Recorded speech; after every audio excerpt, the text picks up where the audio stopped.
Hello नमस्कार दोस्तों। आइए आज आप सबके बीच एक महत्वपूर्ण जानकारी रखते हैं और इस पे आप अमल कीजिएगा, ठीक है। ये वीडियो ज़रूर शेयर कीजिएगा सबके साथ ताकि लोगों की और भी मदद हो सके। सबसे पहले ये एफआईआर देखिए। ये 498A 323 506 504 3/4 इसको एक बार समझिए। कोई भी महिला जाती है पुलिस स्टेशन में और ये पुलिस वाले भी मतलब लड़कों के ऊपर कहीं न कहीं कोई ना कोई मतलब झूठी रिश्वत लेकर एफआईआर दर्ज कर देते हैं और इनके पास महिलाओं के पास कोई सबूत भी नहीं होता है, फिर भी एफआईआर हो जाते हैं। तो और इससे लड़के जो हैं तुरंत डर जाते हैं। एफआईआर रजिस्टर होते ही, ठीक है, आपके पास थाने से कॉल आ जाता है या उससे पहले भी आ जाता है, तो आपको थाने बुलाया जाता है। सबसे पहले आप थाना मत जाओ।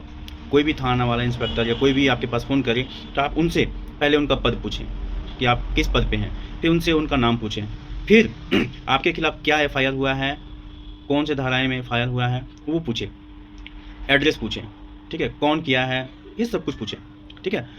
अब क्या है कि उनसे जब वो थाने बुलाए तो आपको डायरेक्ट नहीं जाना है, आप उनसे पूछें। आईपीसी में अगर रजिस्टर हुआ है एफआईआर तो आप उनसे पूछें, बोले कि 41A का सीआरपीसी 41A का नोटिस भेजें हमें, ठीक है। और बीएनएस में हुआ है तो आप बीएनएस में 35(3) में आप उनसे नोटिस मांगे, ठीक है। नोटिस देते हैं तो आप अकेले थाने मत जाइए, एडवोकेट के साथ जाइए, ठीक है। अब यहाँ का प्रक्रिया जब रजिस्टर हो जाता है एफआईआर, फिर हम आगे बढ़ते हैं।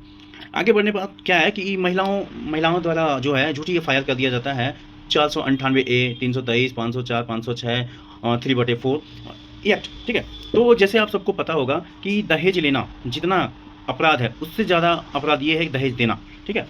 तो जैसे वो एफआईआर होता है तो आप उसमें क्या करें, एक आरटीआई लगाएं। अगर आरटीआई आप मजबूत बना के लगाते हैं, यकीन माने कि वो एफआईआर आपका क्रश हो जाएगा। अगर झूठी है तो, सच है तो मुश्किल होगा थोड़ा, लेकिन अगर झूठी एफआईआर हो गया, झूठी कंप्लेन आपके खिलाफ हो गया है तो आप आरटीआई लगाएं, ठीक है। आरटीआई लगा के वो सब मेंशन करें, जैसे 498A लिखाती है, 323 लिखाती है, 504 506 लिखाती है, 3/4 लिखाती है। आते हैं 498A पे। महिलाओं के साथ अत्याचार होता है तब ये धाराएं लगती है, ठीक है।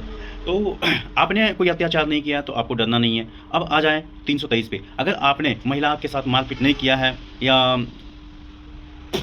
मतलब समझ लीजिए कि मारपीट अगर आप नहीं किए हैं, ठीक है, अगर ये धारा फिर भी लगा देती है तो आप आरटीआई में इनसे मेडिकल मांगे, ठीक है।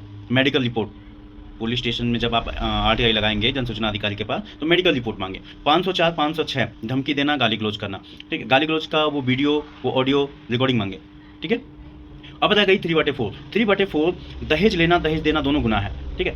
तो अगर उन्होंने एफआईआर में ये 3/4 का धारा मेंशन किया है तो आप उनसे सिंपल सी भाषा में पूछे कि आप कानून के जानकार हैं और आपने हमारे खिलाफ 3/4 यानी कि दहेज अधिनियम धारा लगाए हैं, जो इसमें आपको पता होना चाहिए कि दहेज लेना दहेज देना दोनों गुनाह है। और महिला ने जब आपके बारे में लिखा है कि हमने दहेज इतना दिया, मेरे घर वाले इतना दहेज दिया, तो आप उनसे डायरेक्ट आरटीआई में मेंशन करें कि जब वो महिला खुद कह रही है कि हमने इतना दहेज दिया तो क्या आपने उनके खिलाफ कोई एफआईआर लिखा। अगर वो लिखे हैं तो वो एफआईआर की कॉपी हमें भेज दे, ठीक है। और अगर नहीं लिखा तो फिर क्यों नहीं लिखे, क्या कारण था, क्यों नहीं लिखे, आप बताइए। इतना सब कुछ मेंशन करके, ठीक है, पूरा आरटीआई में मेंशन करके लिखिए और पूरा का पूरा बायोडाटा मांगे, उस थाना प्रभारी का नाम, आयु कौन था उनका नाम, ठीक है। अगर इसमें कोई तरह का जांच पड़ताल हुआ है तो वो आपके घर कब गए थे, कौन सी गाड़ी से गए थे, कौन कौन गए थे, पूरा विवरण मांगे। यकीन मानिए दोस्त, इसमें आपका जीत 100% होगा, ठीक है। यही आप मिस्टेक कर जाते हो कि आरटीआई आप लगाते नहीं हो। आप आरटीआई लगा के पूरा विश्लेषण, जितना भी प्रक्रिया में जो धाराएं आपके ऊपर लगाया गया है उस सबके खिलाफ जो जो उसने बात लिखाई उस सबके खिलाफ आरटीआई में मेंशन करें और आरटीआई से सूचना मांगे। अगर आरटीआई का सूचना 30 दिनों के भीतर आपको नहीं मिलती है तो आप अपील में जाइए। अपील में जाने के बाद फिर से 30 दिन वेट करना, ठीक है। अनुमान आरटीआई का जवाब तो लगभग 50% आशा रहता है कि आरटीआई में जवाब मिल जाए, और अगर नहीं देते तो फर्स्ट अपील में जाइए। फर्स्ट अपील जाने तक मतलब उनको ये अंदाज़ा हो जाता है कि नहीं ये आगे बढ़ेगा तो जल्दी उनको सूचना प्रोवाइड करवाया जाता है। अगर उसमें भी अपील में नहीं दे रहे हैं वो, ठीक है, तो आप सेकेंड अपील में जाएं, उसमें उनको देना है हर हाल में। अगर तब भी अगर आपको सूचना नहीं दे रहे हैं तो आप जाके फाइनल रिपोर्ट में जाएं, ठीक है।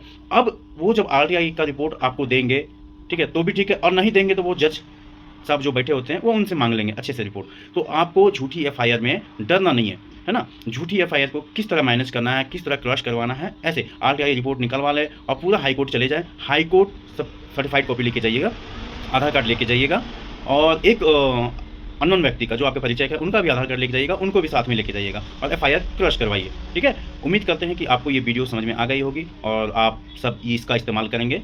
और कुछ भी लीगल जानकारी के लिए आप मुझे इस नंबर पे व्हाट्सअप कर सकते हैं। जय हिंद।